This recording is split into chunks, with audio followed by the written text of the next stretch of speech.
galera, beleza? Como é que vocês estão? Meus amigos, o vídeo de hoje tá dividido em apenas duas partes, mas tem muita coisa pra gente comentar. Quem tá de volta é o Verdivaldo, mas não é com 6 terabytes. Veio falar de outra coisa, veio falar do judiciário, a gente vai tratar sobre isso, muito mais.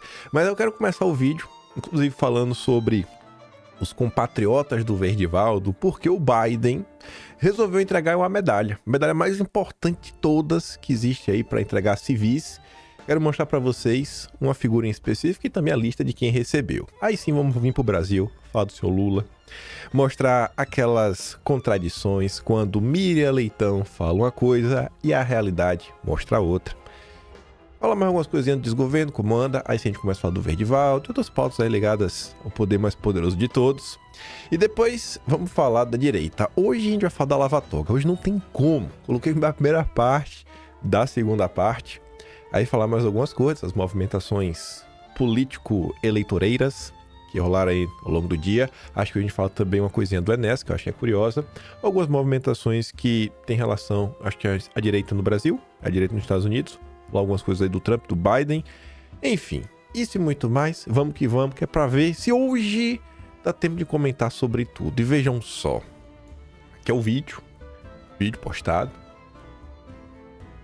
vergonhoso, Biden concede a George Soros, que gastou bilhões destruindo a estrutura dos Estados Unidos como maior doador dos democratas, a medalha presidencial da liberdade, a maior honraria civil do país. Aí você olha ali pra foto e fala, ai, o Soros rejuvenesceu? Cadê? Tá parecendo ali que tem 18 anos de idade. Aquele ali é o filho do Soros, o Alexander Soros. Aí você fala, mas o Soros realmente ganhou essa medalha? Dá pra acreditar nesse perfil? Um perfil que tem ali, né? Tem uma foto aqui do Trump do lado do seu dourado. Bom, pra ninguém ficar em dúvidas, perfil oficial da Casa Branca, selo cinza, que só é concedido para políticos ou contas oficiais, né, que representem o Estado. Hoje, o presidente Biden concedeu a medalha presidencial da liberdade a 19 grandes líderes que tornaram a América um lugar melhor. Olha aqui, George Soros. Agora me diz, o que é que ele fez? O Messi também ganhou, viu? O Messi tornou a América um lugar melhor. Eu acho que tá falando de América, tá servindo os Estados Unidos, né? Eu queria saber o que é que o Messi fez. Jogou muita bola, sim, mas tá bom. Colocou ali um monte de gente, né? Os artistas, Denzel Washington e tudo mais. Aí você vê aqui, né? Bono. Bono é o Bonovox lá do YouTube. Tem umas musiquinhas ok, mas assim... Curioso é uma medalha para o Soros. Isso aí a gente sabe porque o Biden tá dando. Então, você vê como são as coisas. Há uns, sei lá, 10 anos, deixa eu ver, 10, até mais um pouquinho, até menos um pouquinho, sei lá, uns 7 anos, uns 6 anos, até 5 anos atrás, quando se falava, por exemplo, de Foro de São Paulo, maluquice, teoria da conspiração, Foro de São Paulo não existe. Aqui a gente acompanha em 2023, foi a reunião do Foro de São Paulo no Brasil, e aí a imprensa não só faz a cobertura, né? Agora o Foro de São Paulo deixa de ser teoria da conspiração e até critica, né? O que aconteceu, o que deixou de acontecer, o que está sendo pregado aqui, acolá. A mesma coisa com o Soros. Há quantos e quantos anos o Soros não é denunciado como um agente que desestabiliza as nações, não respeita a soberania nacional, financia aí várias ONGs. Não, isso aí não tem nada, isso aí é maluquice. Tá aí agora, né? Recebendo medalhinha, o filho dele foi lá buscar. Ai, ai, ai. Mas vamos lá. Uma coisa também, nessa mesma linha, nem lembrava disso daqui. Que o tempo vai revelando as coisas. Não que eu acho que vocês, lá atrás, tivessem dúvidas de algumas coisas. Você lembra na época do Fica em Casa, quando tudo começou? Aí veio o João Dória, mais ou menos um ano depois. Aqui ó, 95% de eficácia. Vou salvar o Brasil. Fracasso da Butanvac deixa lições para futuros imunizantes. Ei, rapaz, fracassou. Aí o Leonardo Coutinho diz, né? Rapaz, a Folha nos conta como dezenas de milhões de dólares foram torrados no desenvolvimento de imunizante, que nunca se tornou viável. A então famosa e glorificada Butanvac 100% nacional ficou pelo caminho, assim como as ambições eleitorais de seu patrono, o João Dória. Em 2021, o então governador de São Paulo, João Dória, iniciou o início da produção, 150 milhões de unidades, né, até o fim daquele ano. A salvação da nação que estava, entretanto, na dependência da aprovação dos obscurantistas da Anvisa. É evidente que em processos de pesquisa e desenvolvimento são esperados perdas, atrasos e fracassos. Faz parte da ciência. Um misto de oportunismo, politicagem, vaidade e mentiras que foram travestidos de ciência, ou talvez até de seita, né? Como tudo isso foi tratado. Aí o Coutinho relembra um vídeo antigo da época, do Dimas Covas, que estava na frente aí do Instituto Butantan, escolhido a dedo pelo Dória, na entrevista aí para Fabiola, pro Sakamoto e outra jornalista lá do UOL. Acho que na época vocês acompanharam, talvez vários de vocês foram suspensos das redes sociais ao comentar sobre alguns assuntos, ao mostrar determinadas coisas. E hoje a gente tá aí, né? Hoje pode falar, hoje pode reclamar, hoje tá de boa. Hoje a ciência deixa. Mas não teve nenhum tipo de meia-culpa, nada. Quem realmente causou grandes danos, impedindo a população de trabalhar, tolhendo o exercício, né, da liberdade de ir e vir, tá todo mundo pagando de louco. Quem tem memória tem. Mas vamos lá. Já que a gente puxou aqui na questão da área da saúde, Eduardo Paes se reelegeu prefeito do Rio de Janeiro e ele está prometendo aí Ozempic. Tá na moda aí, né? Pra perder um pezinho. A produção do produto genérico por laboratórios brasileiros está prevista para acontecer somente em 2026. Mas o Eduardo Paes está prometendo. É o programa de governo dele. O Rio de Janeiro shapeado, bonito. Agora, segurança pública, que é um problema real, isso aí ninguém liga. Aí o Romanini, que é até lá do Quinto, comenta: incrível ver que numa cidade cheia de violência, trânsito ruim, crise de urbanização e muitos outros problemas, Eduardo Paes encontrou a fórmula perfeita para se eleger: infraestrutura e Ozempic. Vindo agora para o governo federal, aliado aí do Paes, ontem a gente comentou, a própria Globo comentou sobre isso, sobre o sigilo do Lula, prometeu na campanha. Tá fazendo pior do que com o Bolsonaro. Inclusive, o que o Lula tá colocando sigilo são coisas assim que deixam qualquer pessoa com os olhos bem abertos, assim, ó, saltitando. Aí o Poder 360 traz uma quantificação, números. Lula supera Bolsonaro e supera mais pedidos de acesso à informação. Petista criticou seu antecessor durante a campanha por falta de transparência. Governo diz que negativas por causa do Enem inflaram dados de 2024. Sempre tem uma desculpa, né? O petismo sempre tem uma desculpa para esconder informações. Aí, olha essa informação, que acho que não tem como o petismo esconder, até porque é da Agência Brasil, é BC, estatal.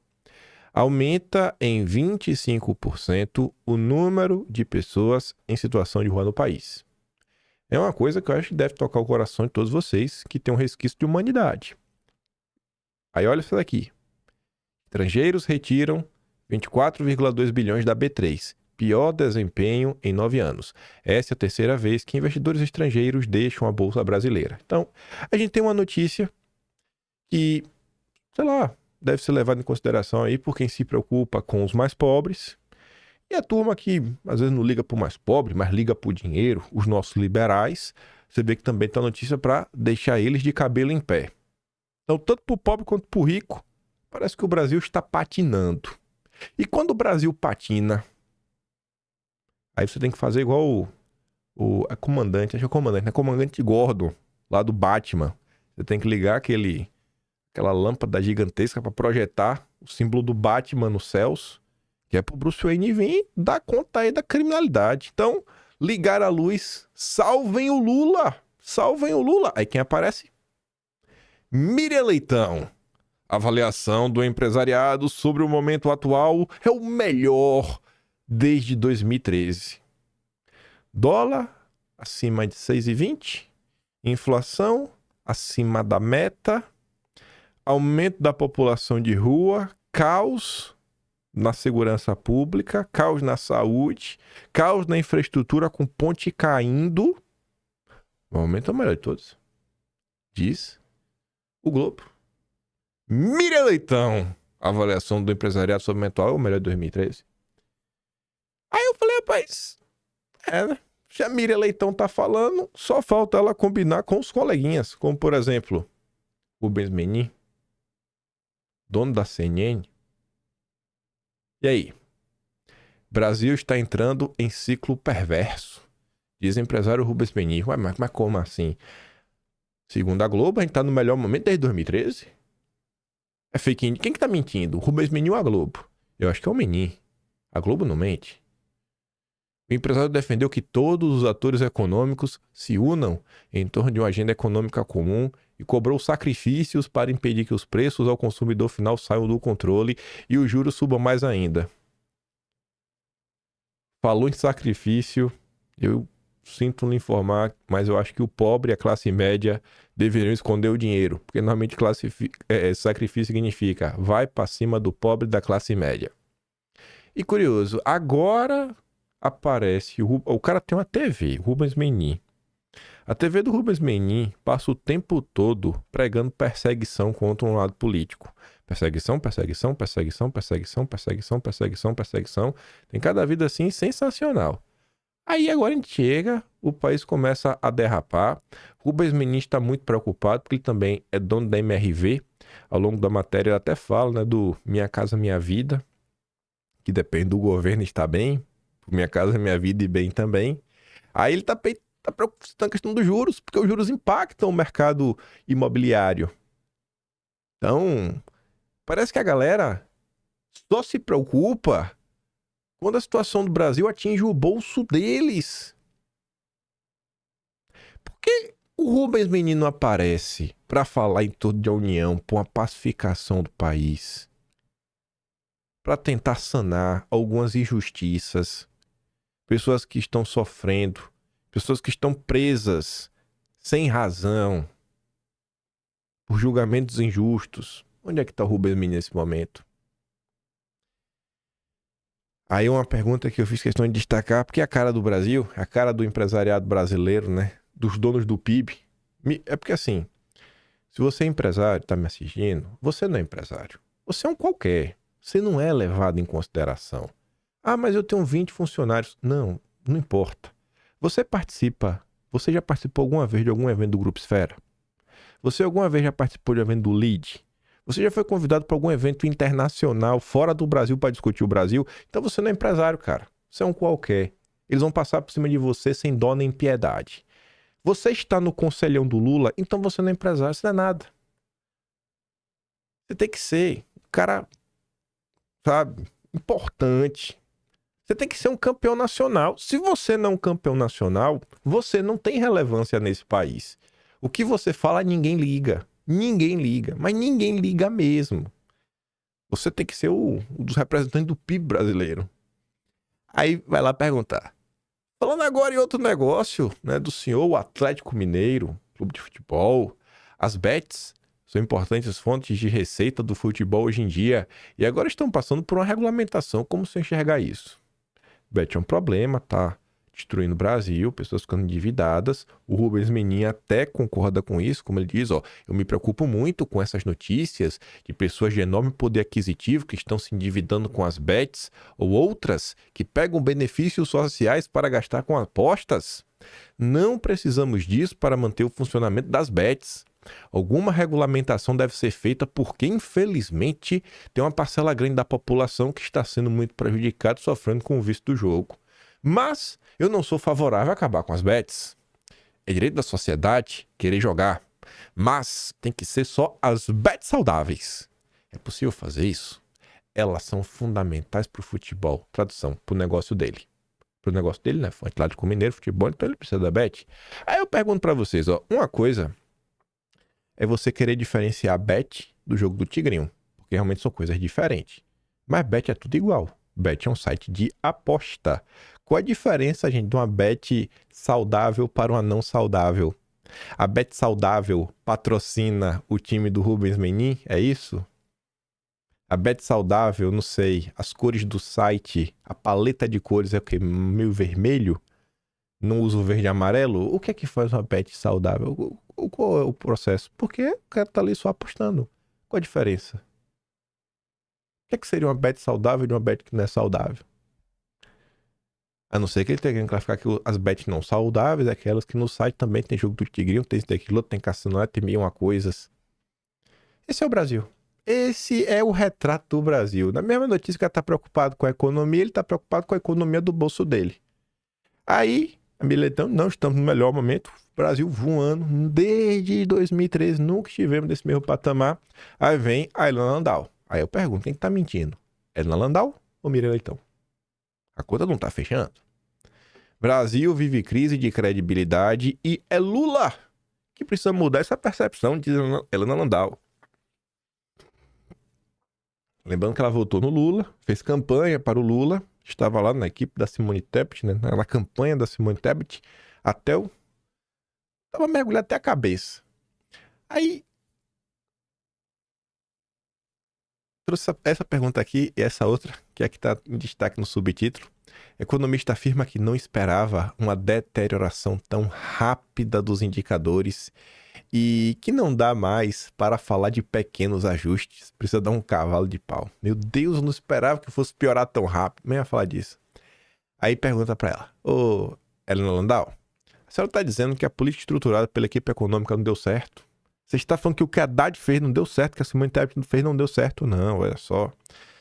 Será que a equipe econômica é isoladamente culpada? Será que a Haddad e Tebet não tentam? Pode ser que tenham tentado, mas o presidente da República não se deu conta da gravidade da situação.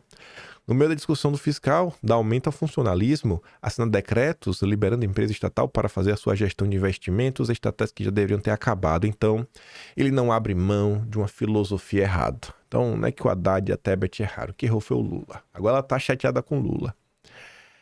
Se olharmos uma série histórica da relação da dívida com o PIB, no final do Lula 2 e no início do governo Dilma Rousseff estava baixa, né? A dívida bruta do governo geral equivalia a 55% do PIB. Foi por isso que perguntei sobre o papel da equipe econômica. Ela diz: Dilma também entregou uma relação dívida PIB baixa para o Michel Temer, que assumiu com impeachment, mas nós não estamos falando só do heterodoxismo equivocado do papel do Estado. A equipe econômica tem que se impor. Quando Lula chama ministros das outras áreas para debater o pacote com Haddad, já está fragilizando o ministro da Fazenda. Colocou Haddad na situação de explicar o ajuste que precisa ser feito. Dos governos Temer ou FHC, a equipe econômica tinha autonomia. Se dizia: presidente, precisamos privatizar a Telebrás? Precisa ter vontade de gastos? A resposta era: ok, se isso é necessário para a estabilização do real. Aí todo mundo me pergunta: mas você esperava coisa diferente do Lula? Nunca esperei nada diferente, mas não esperava uma deterioração tão rápida. Nem que ele, vendo a deterioração, não fosse reagir. Isso eu acho um pouco surpreendente. Ela se surpreendeu com Lula, porque ela achou que não ia piorar tão rápido. É uma palhaçada isso, né? E você tem que levar essas pessoas em consideração. Pessoas que aprontaram desde a época do FHC, que não falta matéria na Biblioteca Nacional sobre o que a Helena Landau fez, apoiou, inclusive o marido dela na época, economista muito famoso no Brasil também. Me perdoa por trazer esse tipo de conteúdo aqui, gente. Mas a Globo publicou, tem que mostrar um pouco o que é a Globo. Menos mal, a Globo borrou a imagem. Lê de uma forma que vocês consigam entender, mas é o seguinte, né? Ousadia no arpoador. Prática de vucu-vucu ao ar livre é comum em outras áreas da cidade.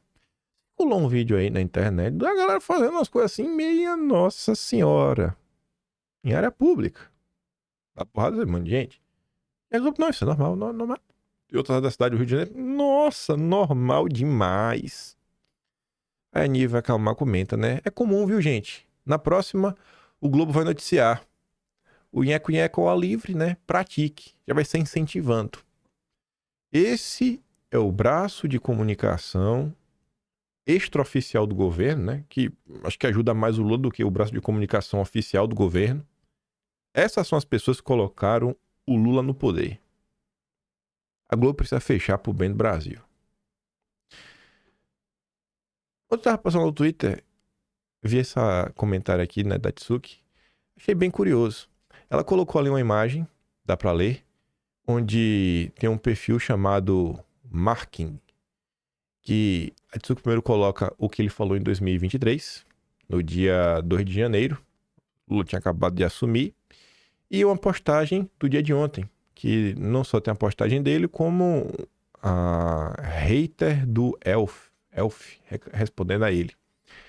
O cara que em 2 de janeiro de 23 falava: é Lula! Ei, é Lula! Tei! Faz o L! Aí ontem, imagina você voltar pra casa cansado de trabalhar e ver uma praga dessa te roubar dentro do ônibus. Sério, eu desejo tudo de ruim pra quem rouba pobre. Vai assaltar um banco de acho. Aí a menina lhe responde a ele, né? Extremamente difícil não virar bolsominion quando se trata de gente roubando pobre. Se fosse rico, tava tudo certo, cara. A Atsu comenta, né? É Lula Pay 2025. Desejo tudo de ruim pra quem rouba pobre. Lá na ponta, o povão que sente na pele a falta de segurança pública tem como referência a indignação da extrema-direita bolsonarista. A imprensa e os artistas ainda não conseguiram fazer uma lavagem cerebral nas pessoas. Sempre me pergunto qual a barreira que precisamos derrubar para atingir essas pessoas. Você vê que com tudo que acontece todo santo dia, toda desinformação, tudo que a Globo faz, na hora que fala de segurança pública, qual o nome que vem na cabeça? Qual o nome que vem na cabeça quando se fala de segurança pública?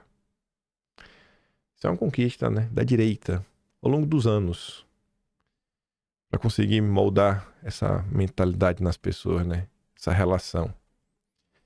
Mas enfim. Aí quem foi que voltou? Ele reapareceu meses depois, sem os 6 terabytes. Pô, Verdivaldo. Pô, irmão. Cadê a valentia? Mas tudo bem, né? Ele voltou aí para até reclamar do Poder Judiciário. O Supremo prometeu encerrar em breve o inquérito das fake news. Quando? E essa pauta eu acho que é importante, né? Já vai completar 6 anos. Ontem, 11h27 da noite, né? Então o pessoal deve comentar um pouco sobre a assunto do Verdivaldo ao longo do dia de hoje aí nas redes sociais. Quem sabe até amanhã alguns canais. Acho que o pessoal vai perguntar, né? Cadê os 6 terabytes? Mas independente disso, tá lá o Verdivaldo, né? O manual do governo para adquirir e manter poderes extraordinários sobre a população já é bem conhecido. E ele é o mesmo em todo mundo. É um padrão. Primeiro, os políticos convencem os cidadãos de que estão sob grave ameaça de um novo perigo existencial. Aí ele cita ali, né? Comunistas, fascistas, ainda tá tocando terror. Aí a única forma de se proteger contra essas ameaças, insistem os políticos, é permitir que os líderes assumam poderes que antes eram inimagináveis. Que nenhuma pessoa em sã consciência dá esse tipo de poder para alguém. Se houver preocupações sobre os riscos desses poderes, os líderes políticos dizem: não se preocupem, essas medidas são apenas temporárias. Mas raramente são, né? Já passa, relaxa, me dá um poderzinho só, eu vou te devolver. Nas semanas após o ataque do 11 de setembro nos Estados Unidos, o governo Bush convenceu o Congresso e o público a aceitarem uma lei radical chamada Patriot Act. Essa lei concedeu ao governo americano poderes antes impensáveis de detenção e de vigilância, monitoramento das pessoas. Mas o Bush e seus aliados tranquilizaram os críticos. Não tem o que se preocupar. Esses poderes são apenas temporários até que a ameaça diminua. Essa lei, caracterizada como temporária, foi repetidamente renovada pelo Congresso. Na maioria das vezes, ele tem sido usado muito além do seu propósito original, para combater o terror. E agora tornou-se 24 anos depois uma parte normalizada da vida política americana que poucos questionam. Eu fiquei até meio preocupado, né? Eu falei, rapaz, o Verdivaldo começou o texto falando do inquérito. E, assim, a manchete é sobre o inquérito, mas ele começa falando que as coisas no mundo se repetem. Aí tá dando aqui um exemplo de uma coisa que era pra ser temporária, já tem 24 anos. Pô, 24 anos de inquérito a gente não aguenta mais, né? Vai ficar chato. 24 anos, é boulder de quê? Boulder de prata, né? Acho que é 25, né? Eu não sei. Tem algumas boldas aí já sendo feitas, né? 25 anos não é pouca coisa. Não há dúvidas de que no Brasil o Supremo concedeu a si mesmo poderes extraordinários e radicais. Sabemos disso porque o próprio Supremo reconheceu isso repetidamente. Em 2019, há 5 anos completos, o tribunal criou o inquérito das fake news e concedeu ao ministro, aquele, poderes praticamente ilimitados para investigar criminalmente críticas ao tribunal. A maioria do Supremo caracteriza críticas como ataques a Júnior, a nossa linda democracia brasileira, que já se tornou uma pessoa. Quem tem um carinho. O Júnior é demais. Ele tá sempre em perigo.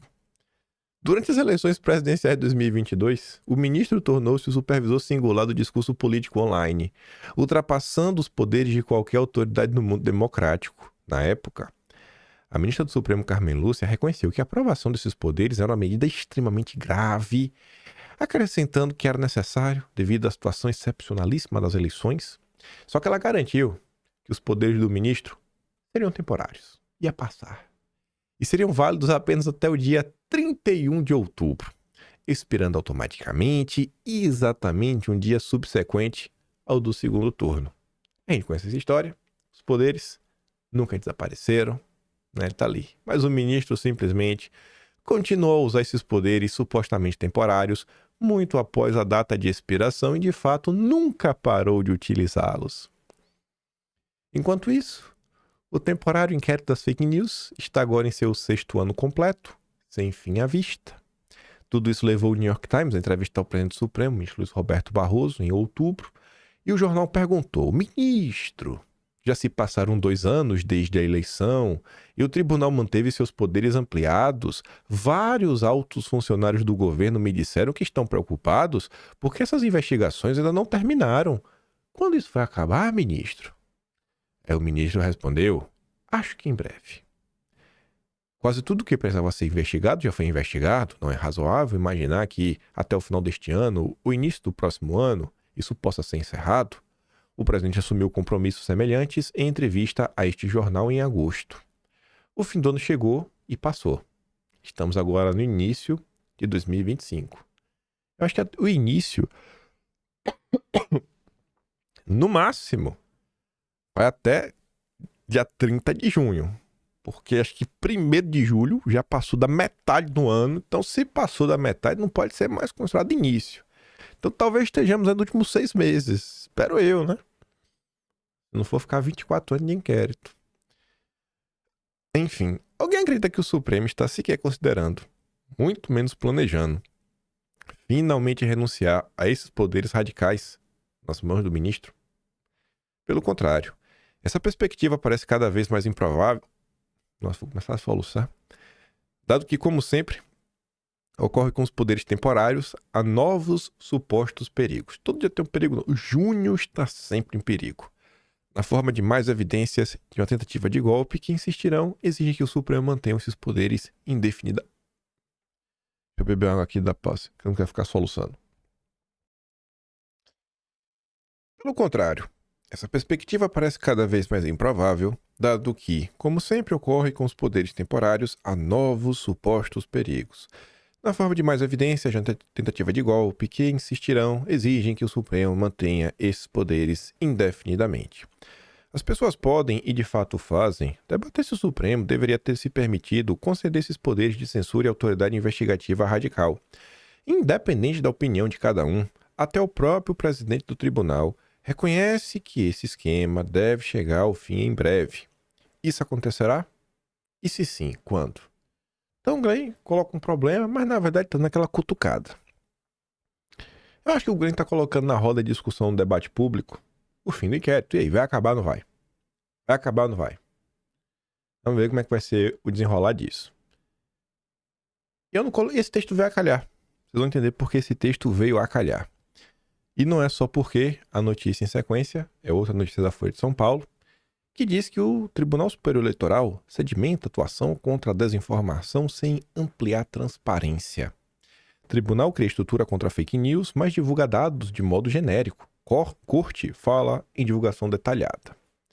Enfim, né? Assim caminha o Brasil.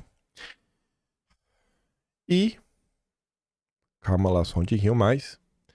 O jornal econômico alemão Handelsblatt, assim que se fala? Não sei. Em reportagem sobre o Supremo, a sociedade brasileira paga um preço alto pela justiça descontrolada, super privilegiada e orientada por interesses. É uma nota, tá ali. Você pode pegar para ler, eu parei para ler. Não fala um único ai da defesa da democracia, dos ataques que a democracia sofre, né, que juntos está em perigo. A nota basicamente se debruça a falar sobre esses eventos internacionais que contam com a participação de juristas, mas também de empresários que muitas vezes têm caso que o judiciário brasileiro vai julgar. A preocupação deles é essa. E aí conversa com algumas pessoas no Brasil que odeiam o bolsonarismo, mas fazem algumas críticas ao Supremo, tipo o Conrado Ubner, lá da Folha de São Paulo, o Bruno Brandão, que é amigo mesmo da Deltan. Não é que é amigo. O Bruno Brandão, ele trocava mensagens com o Deltan Dallagnol, e uma das mensagens, além da questão deles terem articulado juntos, a questão lá da multa que a JBS, né, ia ter que pagar, lá o grupo JF, e o Deltan queria criar um fundo para combater a corrupção, né? Além da questão da multa, tem um diálogo que é sensacional. O Bruno Brandão falando pro Dallagnol que se eles trouxerem o Pedro Abramovay, que é quem financiava as ONGs no Brasil, que é a turma do Soros, era trazer o Pedro Abramovay, o Moreira Salles, por causa da revista Piauí, mais Franciscano Beltrano, eles conseguiram emplacar o que eles quisessem. Era uma movimentação ali, né, já político-eleitoral. Grande Deltan Dallagnol. Mas enfim, fala com o Bruno Brandão nessa matéria de outras pessoas. Aí tá ali, né? O sistema de justiça do Brasil foi originalmente concebido com a base no modelo alemão, mas o serviço público tornou-se uma casta cheia de privilégios. Quão corruptos são os juízes do país? A preocupação do pessoal é só essa. Não ligam para a democracia. Não ligam para o Estado Democrático de Direito, pelo combate das fake news. Não tem uma linha sobre isso.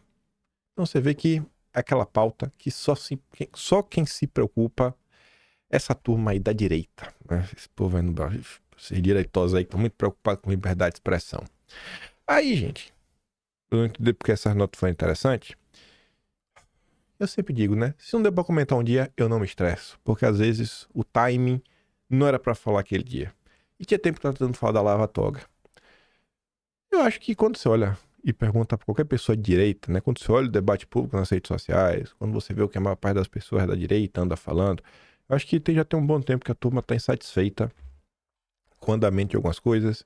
Estão chateadas com o Poder Judiciário. Espero que um dia o Poder Judiciário olhe com carinho para a turma da direita e entenda porque a turma da direita está tão insatisfeita. Eu creio que as pessoas da direita continuarão pensando, né, em coisas para tentar melhorar o Estado, a situação. Você pega o inquérito das fake news, tem 6 anos. E aí? Quando é que esse inquérito vai acabar? Tem uma coisa que pode ser feita para ajudar no processo? Fala assim, não, cara, você quer uma ajuda para a gente tentar terminar isso aqui um pouco mais rápido? Você vê a discussão do Marco Civil da Internet, está sendo feita no Supremo. Você vê, enfim, diversas coisas ligadas à liberdade de expressão, fake news. E a gente sempre se questiona, cara, e aí, o que vai fazer? Ao longo dos anos, a direita sugeriu isso, sugeriu aquilo outro, pipipi, ppp. E dentre as coisas que, vez ou outra, ainda retorna ao debate público, é a lava-toga. Precisamos de uma lava-toga. Precisamos de uma CPI disso. Precisamos de uma CPI aquilo outro. E esse debate ele é curioso. E vocês já vão entender o porquê. Eu vou deixar que o próprio Flávio Morgenstern comente. Eu acho que ele até foi bem humilde no comentário dele. E vocês vão entender porquê, que eu quero voltar uns anos no passado. O Morgan ele vai falar porque ele é contra a lava-toga. E a gente vai discutir, né? Por que essa discussão é interessante no momento atual que a gente vive? Escuta aqui só o que o Flávio Martins tá falando. Entendeu? E aí, o Randolph Rodrigues, esta pessoa, frise o nome dele, né? Randolph Rodrigues, ele pediu o quê? Impeachment do Alexandre de Moraes. Randolph Rodrigues, ele pediu, não eu.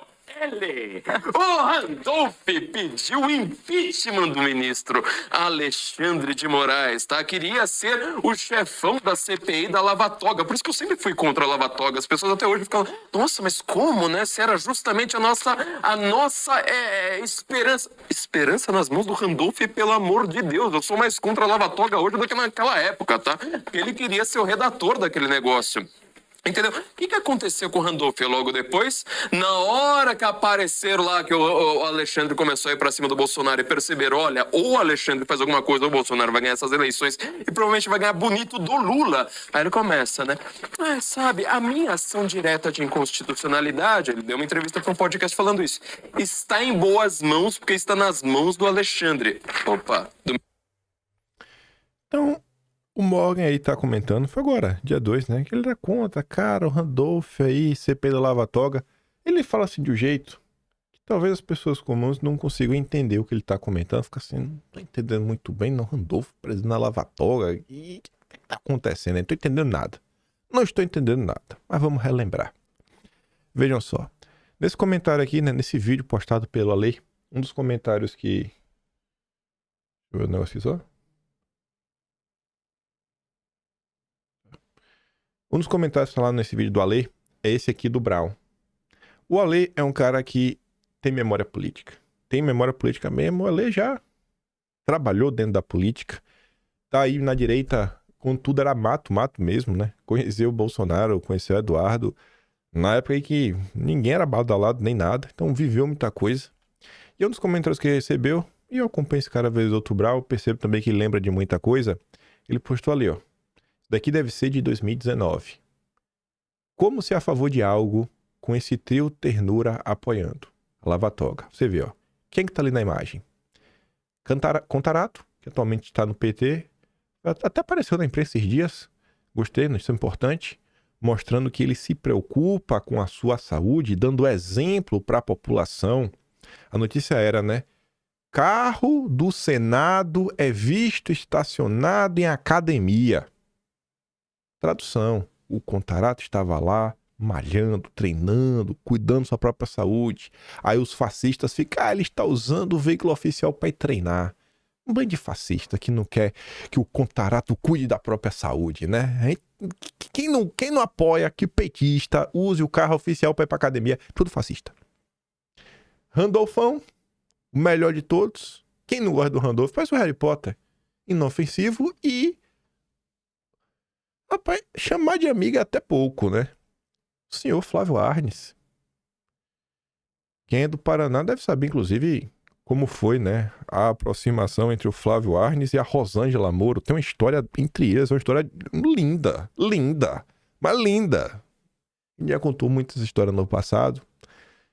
Procura no dossiê. A gente já contou tantas histórias do Moro e o Flávio Arnes. Até o Arnes, né? Ele aí da... questão até do Dom Paulo Evaristo Arnes, enfim.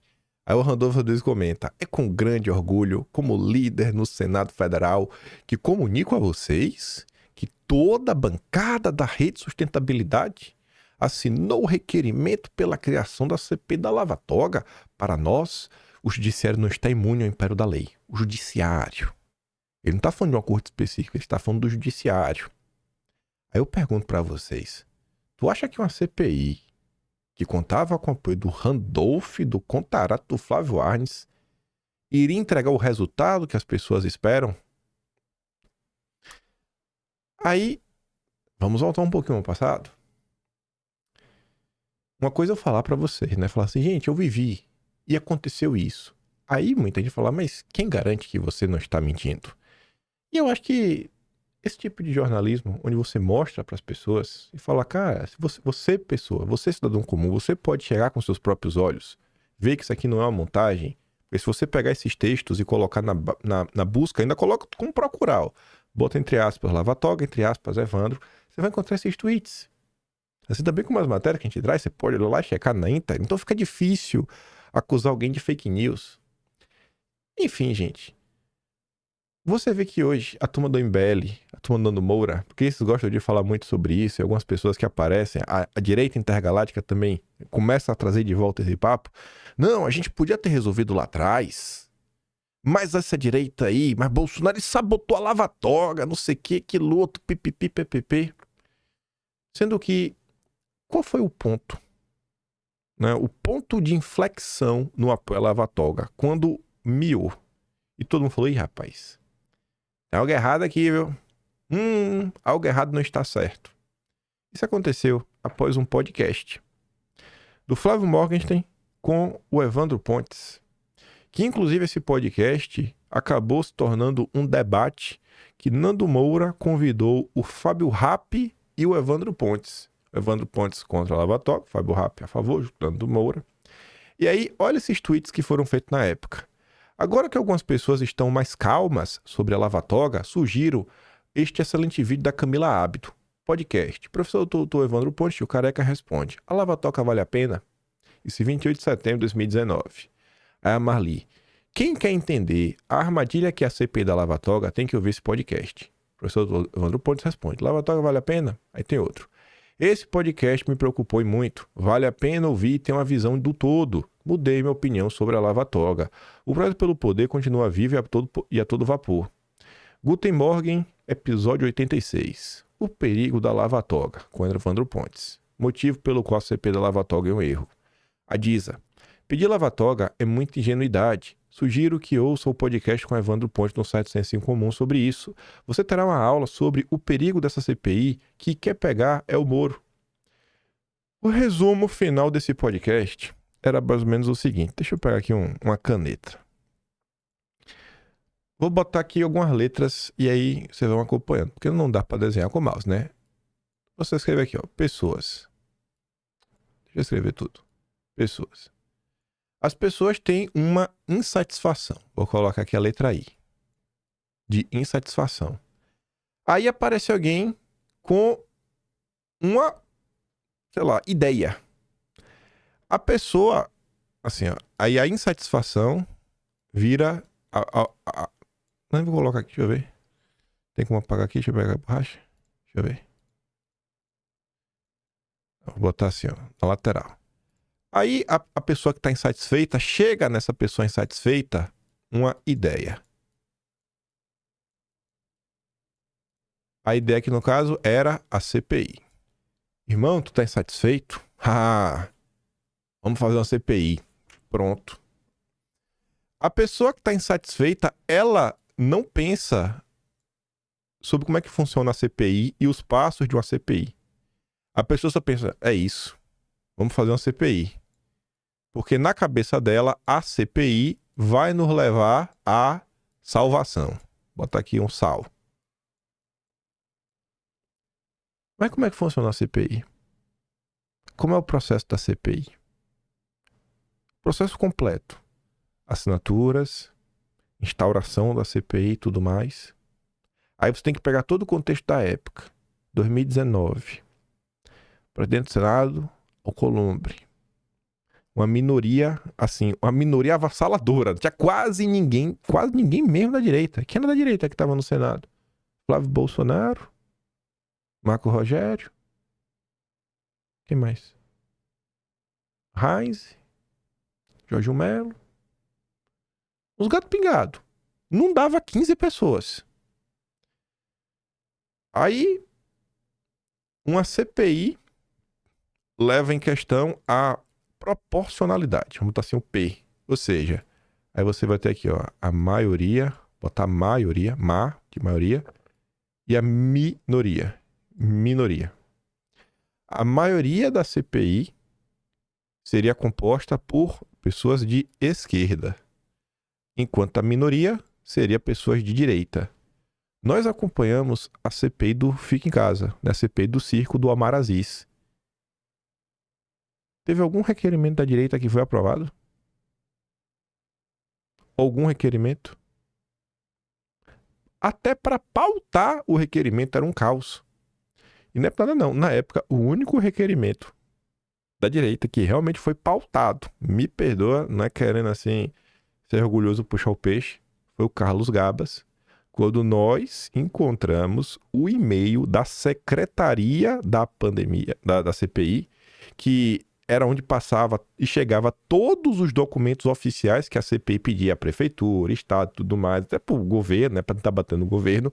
E a gente ficou mandando tanto e-mail que a galera não conseguiu trabalhar, porque era tanto e-mail que chegava que os e-mails importantes para eles não conseguiam ler. Aí os caras pautaram. Isso é uma época a matéria na Veja. Deixa eu ver se eu acho. Dar um pause aqui, ver se eu acho essa matéria. Deixa eu pausar, porque essa eu não sei se eu vou achar. Olha só. CPI recebe avalanche de e-mails de bolsonaristas. Já atolados com inúmeros documentos recebidos pela CPI, que já ultrapassaram 1.200 gigabytes, os técnicos do Senado, a gente não foi para cima dos senadores, os técnicos tiveram que enfrentar uma avalanche de e-mails e até telefonemas de bolsonaristas que pediam convocação de Carlos Gabas. As mensagens foram direcionadas para o mesmo canal usado para receber e requisitar documentos para a comissão. Então a CPI parou de funcionar. Fizemos uma blitz. Não vai funcionar, irmão. Vai ter que pautar e o do Carlos não vai parar de mandar e-mail. O pico foi registrado na semana passada. Os servidores tiveram que criar filtros para tentar minimizar o disparo em massa, mas o problema persistiu, agora em menor escala. O telefone da comissão também é utilizado, vez ou outra, para trotes. Apesar dos transtornos causados pelos missões virtuais, os senadores rejeitaram nesta quarta, por maioria, o pedido para levar o Gabas à CPI. Mas nós conseguimos. Na época, foi uma situação assim, a gente perdeu, mas fizemos alguma coisa. Enquanto tá todo mundo aí querendo ser professor de Deus, a gente aqui pelo menos conseguiu fazer que eles pautassem. Foi o único. Nós conseguimos. Foi uma vitória na época. Sério mesmo, né? Pô, a gente sem poder nenhum, rede social. Quem somos nós na fila do pão? Lá foram as tias do Zap, né? Mandar e-mail. Nossa, aquela época foi divertido essa história do Gabas. Mas enfim, então você vai ter ali uma maioria de esquerda, minoria de direita, que foi o que aconteceu na CPI do circo. Todas as convocações, só o que eles queriam. Aí eu pergunto pra vocês, você acha que a CPI da Lava Toga ia ser diferente no quê? Ia ser diferente no quê? Então assim, não dá para as pessoas continuarem vivendo de uma forma que ela tá insatisfeita com alguma coisa, aí ela escuta algo, ela nem para pra raciocinar e ela já abraça. Não, porque aqui a coisa vai melhorar. Não, porque alguma coisa tem que ser feita. Aí você fala, cara, olha só, alguma coisa que pode ser feita, pode piorar as coisas. Às vezes pode piorar. Às vezes pode piorar. Então, pensa muito bem no que você está fazendo. Começa a usar o cérebro. Então, assim, a gente continua vendo pessoas insatisfeitas com o poder judiciário. E a turma continua repetindo as mesmas coisas de sempre. Aí você, passado alguns anos, o Flávio Morgan relembra, né? Esse podcast está disponível, você pode procurar o episódio 86 do Guten Morgen, dá quase 3 horas, é interessante, que o Evandro ele fala, o funcionamento do Congresso e tudo mais. Então esse assunto que a gente tenta abordar, né? Tentar trazer uma politização para as pessoas, sair desse simplismo da lacração do dia a dia, né? Para lavar a alma, a turma não quer. Aí, perante isso daí, vamos olhar duas coisinhas. A mesma turma do MBL de sempre, como aqui o Danilo Gentili. Você vê um perfil, esse perfil é de esquerda, tá na bio, análise política. Atenção, o deputado federal Eduardo Bolsonaro trabalhou apenas 72 dias em 2024. Beleza. Não vou defender o Eduardo Bolsonaro. Só vou cobrar, assim, que as coisas aconteçam na mesma intensidade, né? Só vou cobrar coerência. Que é o seguinte, Danilo Gentili, que é um cara que atua propositalmente para ferrar o Brasil, mas o porcaria do Eduardo Bolsonaro é realmente um vagabundo. Esse FDP nunca fez nada por São Paulo. Os paulistanos deveriam fazer uma campanha para esse porcaria tirar o São Paulo do nome. Aí o Chifre aponta aqui um número que deveria fazer o Gentili tremer. Não importa o que é dito, e sim quem diz, Danilo Gentili. Kim Kataguiri trabalhou 80 dias. De 72 para 80, eu não acho que é muito. Danilo Gentili, eu não acho que é muito. Então, seja homem. Seja homem, Gentili. Mostra que você realmente está preocupado. Mostre que você é o brabo. Sente o pau no Kataguiri, chama ele de vagabundo, xingue ele, Gentili. Xingue ele, Gentili. Vá. Mostre aí a valentia. Não vou defender o Eduardo Bolsonaro, só vou cobrar coerência. Então, assim, as coisas acontecem como se o cara tivesse mais dias ou menos dias em Brasília, lá na Câmara, que isso fosse fazer a diferença, né? Não, eu tô aqui, agora a coisa vai. Não sei se a diferença vai acontecer por isso ou vou deixar de ser disso. Esse ano, quantas sessões teve em relação ao ano passado? Porque esse ano também, né, foi um pouco mais devagar por conta da eleição municipal. Isso já era esperado também. Mas enfim, eu só quero que o Gentili ele tenha a mesma coerência. Tudo virou motivo para gritaria. As pessoas não querem resolver nada. As pessoas só querem lavar a alma e parece que destilar ódio às vezes. Aí vamos falar mais um pouco do que segue acontecendo. Porque esse assunto aqui não é sobre este assunto. Como aconteceu a eleição municipal, e eu falava desde o primeiro dia, falava, pode pegar o vídeo meu de junho. Pessoal, a eleição em São Paulo não é sobre São Paulo. Nunca foi.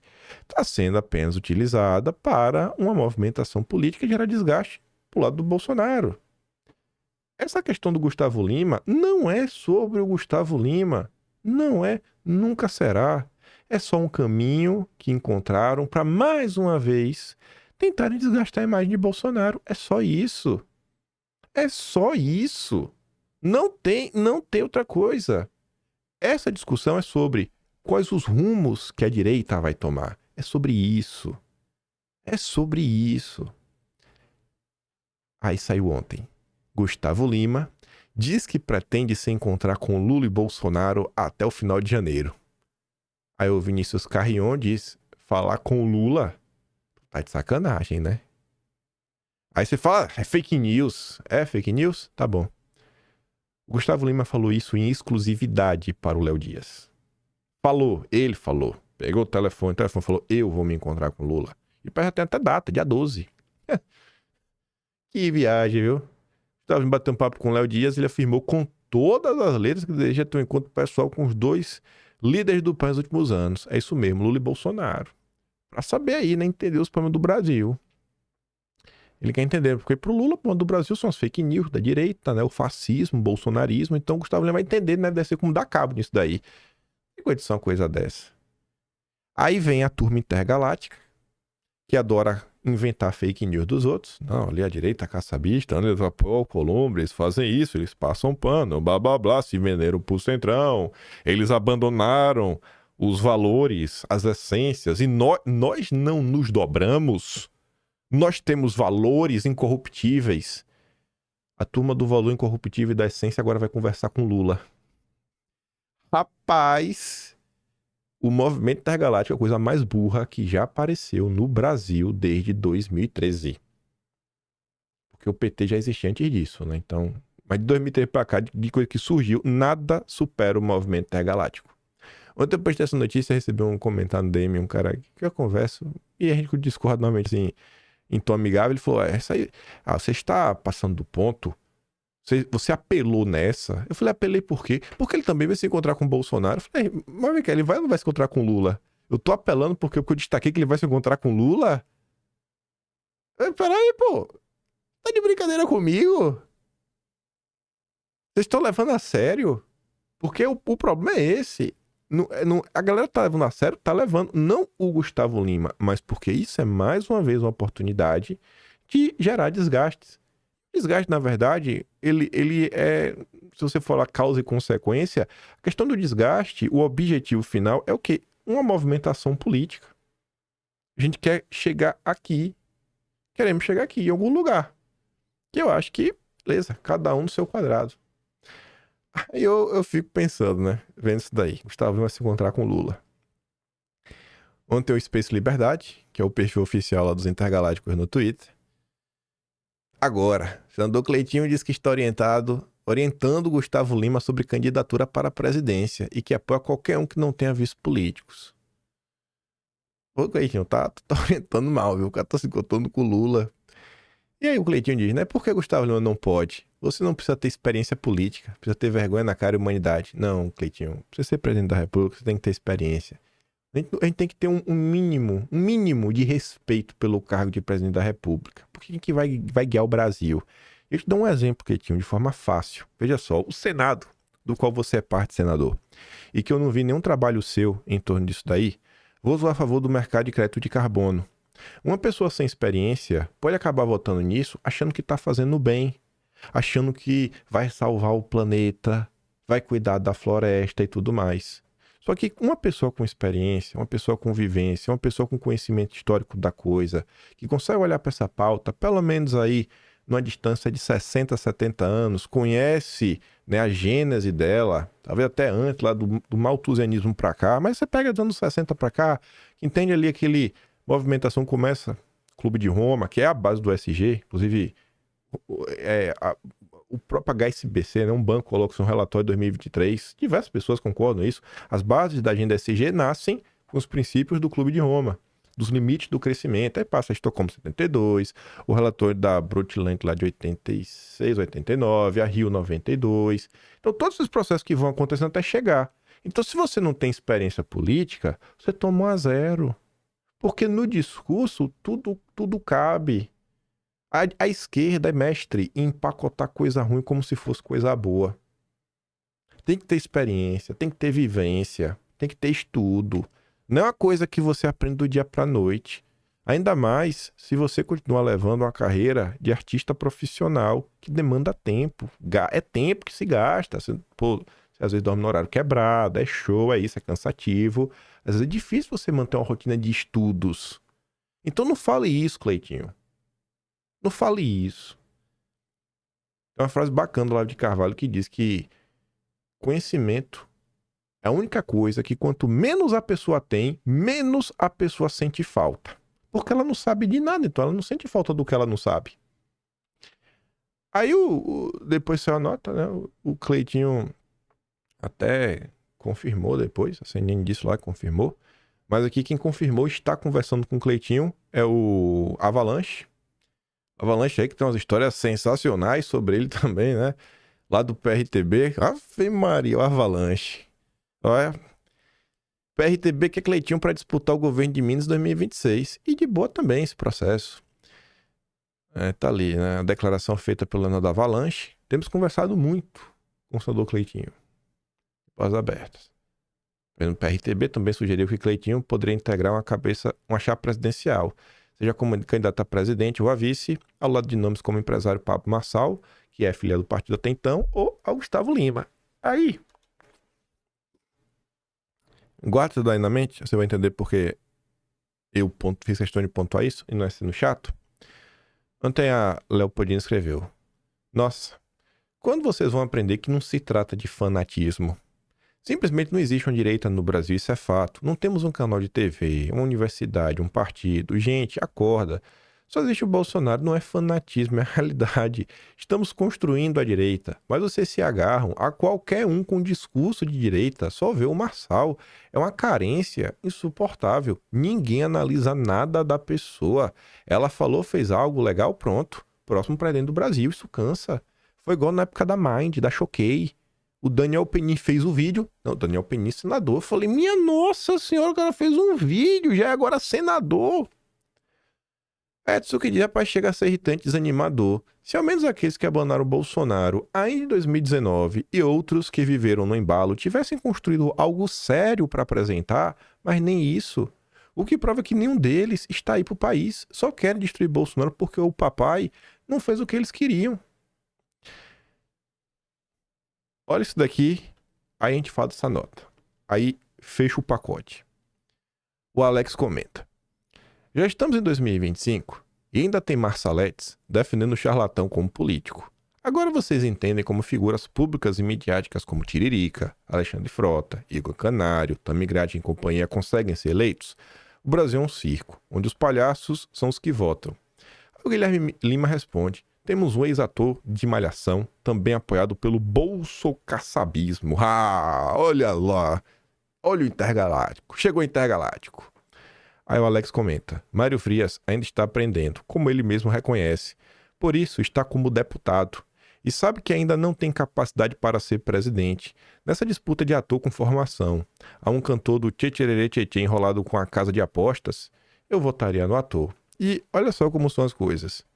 O Mário Frias, você pode falar o que for, antes mesmo de ser candidato a deputado, Mário Frias, ele começa desenvolvendo um trabalho, né? Ele é empresário, assim como Gustavo Lima, tinha lá sua produtora de vídeos.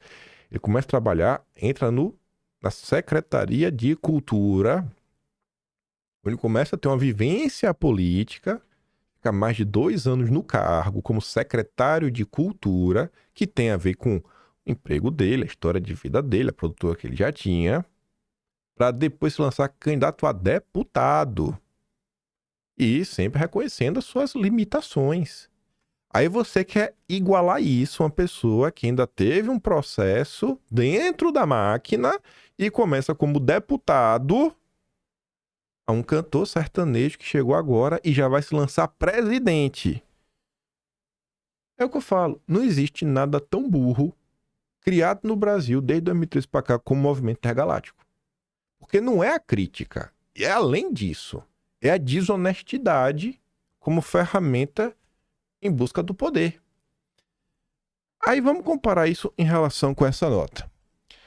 Na direita, farinha pouca, o meu like primeiro. Vale tudo pelo like, pelo engajamento. Sai 1000 notícias. E olha só, você pode não gostar de Bolsonaro. Não precisa passar pano para Bolsonaro. Você pode achar que Bolsonaro não merece segundo mandato, porque o ponto não é esse. Mas acho que você reconhece que quando você olha para a sociedade, você vê que tem um monte de gado. Gato! O cara idolatra Bolsonaro e tudo mais. Ou seja, querendo ou não, o Bolsonaro tem a sua parcela de eleitores fiéis. Ainda mais na eleição majoritária a nível nacional. O cara teve 60 milhões de votos. 60 milhões de votos não são, 60 milhões de likes na rede social. É um negócio muito mais complexo. Então, se você quer entrar na vida política, cara, em algum momento você vai precisar ter algum tipo de diálogo mínimo para tentar entender e não querer criar nenhum tipo de inimizade, até se você for um cara inteligente. Então, assim, se você quer entrar na política pela direita, sendo que a própria imprensa reconhece que, dificilmente alguém aí, sem o apoio de Bolsonaro, consegue passar para o segundo turno. Então, se você quer entrar na política, por que você não tenta, minimamente, ter um diálogo mínimo, sabe? Honesto, com um cara que tem ali um peso político. Chega, conversa, tenta ir para um lado para o outro. Gustavo Lima conversou, não, você é candidato a senador, no dia seguinte não sou candidato a presidente. O cara fica, mas peraí, que viagem é essa? Na direita é assim, farinha pouca, meu pirão primeiro. Bolsonaro, em abril, fala, tem um acordo, isso aqui, como é que vai funcionar o Senado. Aí passa 3 meses, alguém já dá uma rasteira, fala, não, eu sou o prioritário, quem aparecer depois é o terceiro. Aí fala, mas peraí, desde abril já você sabe isso. Tu chegou agora, já tá invertendo o ônus da prova, isso tá muito estranho. Então, a direita, que o pessoal fala tanto da união da direita, a única união de direita que existe é o seguinte, Bolsonaro, faça o que eu quero, se você não fizer, você não presta. Essa é a união que essa direita quer. Quando você olha para a esquerda, ela briga em público, como a direita também briga, ela, sabe, um passando por cima do outro, só que o grande ponto na esquerda, a união que existe na esquerda é a união mais importante. Não é disputa de ideia. A disputa de ideia, o pau tora todo santo dia. Ontem estavam chamando de desonesto aí, porque ainda tem gente passando pano pro Lula, que vai falar, tem que romper o governo Lula de uma hora para outra. Isso é militância. Quando chega na ala política de quem vai ocupar o cargo, porque não dá para ir de aventura. Tem que entrar para ganhar. Aí na hora que é para entrar para ganhar, para realmente na hora do vamos ver, Márcio França disse que espera a decisão de Lula para se candidatar ao governo de São Paulo. Já foi governador, era o vice do Dória, né? Assumiu, já foi governador. Teve muitos votos aí para ser Senado. Mas vou esperar o Lula. Eu vou esperar o Lula. Na hora do vamos ver, vamos aqui, vamos conversar, vamos ver como é que vai ser, o que é que o Lula acha. Tem uma fila, tem uma ordem.